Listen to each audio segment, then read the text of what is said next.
closer like that? Proud to be here in the state of Texas. I'm going to talk on a serious subject. Many of you are not going to like it.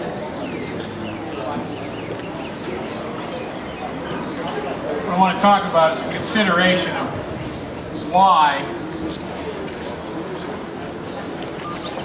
Temple, Texas is important. Why right now, right here, is the focus of a struggle on a much larger stage.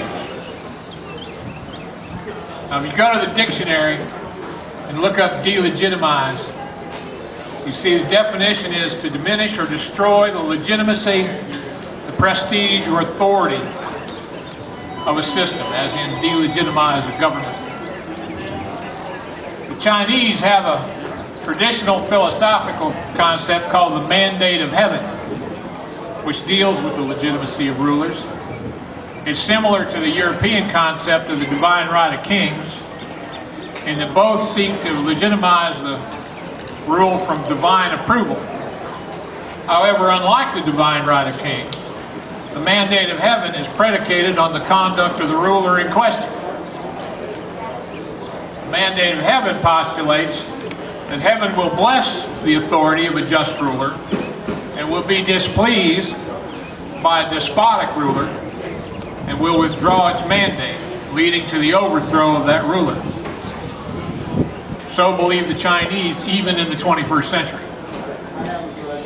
In Western civilization, we tend to be a bit more scientific about what makes up political legitimacy. In political science, legitimacy is the popular acceptance of a governing law or regime as an authority. Political legitimacy is considered a basic condition for governing, without which a government will suffer deadlock and collapse. John Locke said that political legitimacy derives from popular explicit and implicit consent.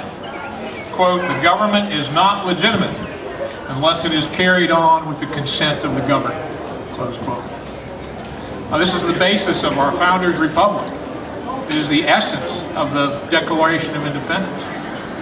If political legitimacy is a reservoir, the past 20 years of chronic two-party corrupt misgovernance and federally assisted crony capitalism, interspersed with periodic bloody fits like Ruby Ridge and Waco, the sacking of the public treasury and the bailouts, the debasement of our currency, and culminating with the ripping off of the smiling mask of lies in Fast and Furious, the IRS enemies list, the Benghazi debacle, and the attacks on the press presently underway, combine catastrophic drought with dam failure.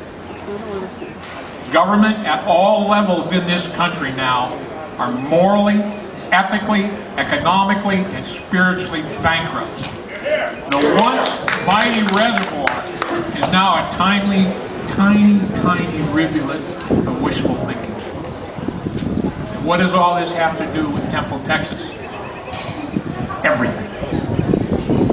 I came all the way out here from Alabama because what happened here is merely the latest example of the delegitimization of government, and especially law enforcement, in a long line of such sorry episodes. I came here to deliver a warning to all law enforcement officers that they are unthinkingly delegitimizing themselves by identifying themselves as apart from the people and the Constitution that they swore to protect. For 20 years and more now, we have watched peace officers turned into paramilitary gangs of armed thugs, responsible only to the politicians who sign their paychecks. For 20 years and more, we have watched the federalization of our local police and sheriff's departments. This process was accelerated under George Bush's so-called war on terror, with the universal fielding of joint task forces and fusion centers.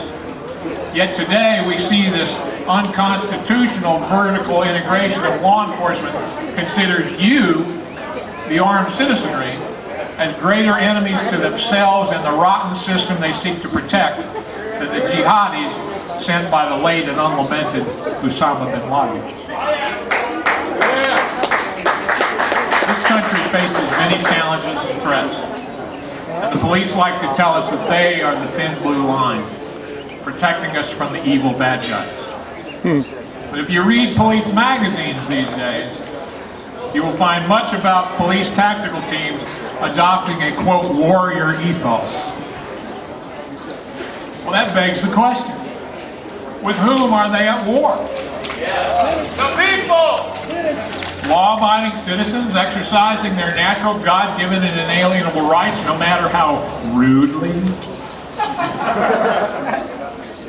Now let me show you who some members of law enforcement think is the enemy, who they train daily to engage until, like all training, it becomes unthinking and automatic. Here he is.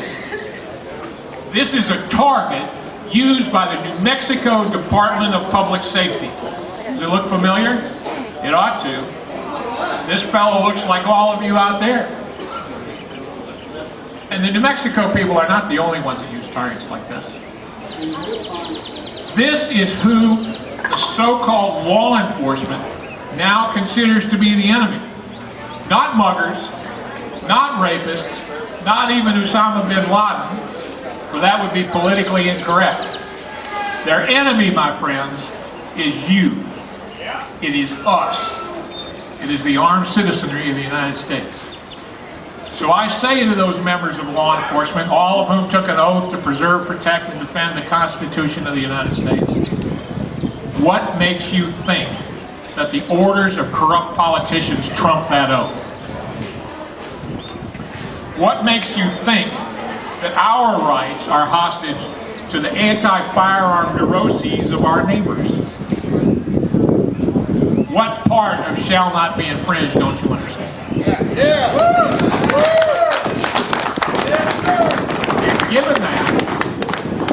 Given that you now seem to regard as the enemy of all police, regard us as the enemy of all police, why then should we not regard you as illegitimate?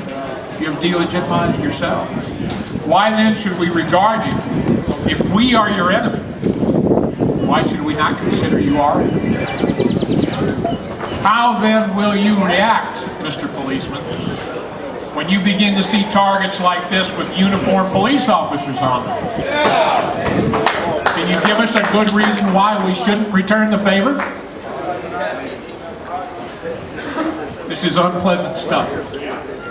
This is dangerous stuff. But this is what happens when a regime delegitimizes itself. This is what happens when a regime throws away the mandate of heaven. Anarchy, murder, tyranny.